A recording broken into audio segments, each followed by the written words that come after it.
No. Yeah, ninja. All right, so that's what a general pigeon looks like. General pigeon at your service. So for me, I need my blocks again. Sit in a little bit of a side saddle. And what I'm gonna do is try to get this underneath. When that feels good underneath my front leg, I don't want to put too much pressure on my knee here. So slowly, I'm gonna get this back leg straight. There we go. Now I'm feeling good, hands in front. So if I want to feel a little bit more there, a little bit more here, I'll start walking it out. And eventually, I want to be able to put my head onto the mat, but for today's purposes, again, bring the mat to you, slowly, and relax. And then slowly we could break the blocks down. And you notice with each block that I remove, you feel it more in your hips, here, your glutes. It feels a little bit different for a lot of people. But the one thing you don't want to feel, you don't want to feel it in your knees. So Nothing in your knees. If there's any pressure in your knees, you know, just once again, just try one step at a time. So again, for me, sitting in a saddle pose, I'll put this block underneath my front leg, walk my hands around, bring this leg behind me. And so all of my body weight is sitting on that block. Walk my hands out. And you could even stay up. You don't even have to fold in. I mean, yeah, exactly. You don't have to do any folds. If this is enough for you, just sit. Take some deep breaths. When you want to feel a little bit more, get your blocks. Put your head down. Another really, really awesome modification that I will sometimes do if I'm feeling pretty sore that day is taking this on your back. So what you'll want is a figure 4. So come onto your back, and you want to put one leg over, similar to Logan was saying. So you have a 90-degree angle from your hip out, and then just pull in like this. And I actually sometimes can feel more doing this stretch than another pigeon. Doing this on a wall is really nice as well. So if you put if there's a wall right here, yeah, that's really nice. and you're putting a little bit more pressure on your hips and your glutes. So now we go into double pigeon. Whenever I'm sitting on blocks, for me personally, I like to have 2, just because, you know, Girthy butt. I got a girthy butt.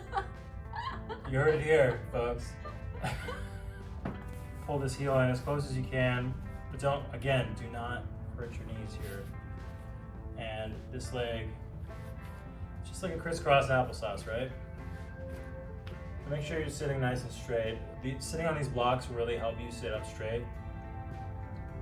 And palms up, or if you want a little bit more, you can add a little bit of pressure here. Good. Take some nice deep breaths, relax. And then when you're ready, we're gonna switch. But again, what helps me switch in these poses, just, you know, use your hands. Lift one out, lift the other. Again, this guy under. Now I've switched. This is crisscross applesauce is an awesome modification for double pigeon. Ultimately, this one's a tricky pose for me as well. You'll want your top ankle off of your knee. So you don't want it here, because that puts a lot of pressure in my ankle. If I want to get this leg over like Sarah's, I'm gonna put this knee on a block. Get this guy up. Sometimes that's all. Sometimes this is gonna be it. Yeah. And if I want a little bit more support here, I can put a block here,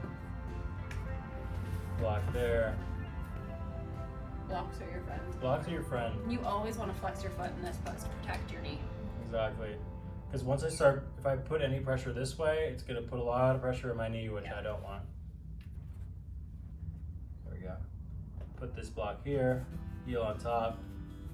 Sometimes, Flex all your feet. again, that's going to be it for me.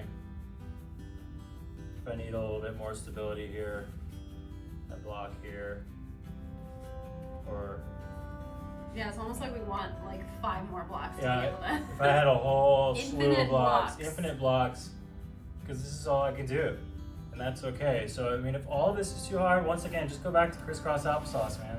Sometimes when I wake up in the morning, crisscross applesauce is definitely enough. Like that pose. And also crisscross applesauce is a good meditative pose. So if you're gonna be sitting here for a while, I'm sitting on my blocks, take more blocks, put them on my knees.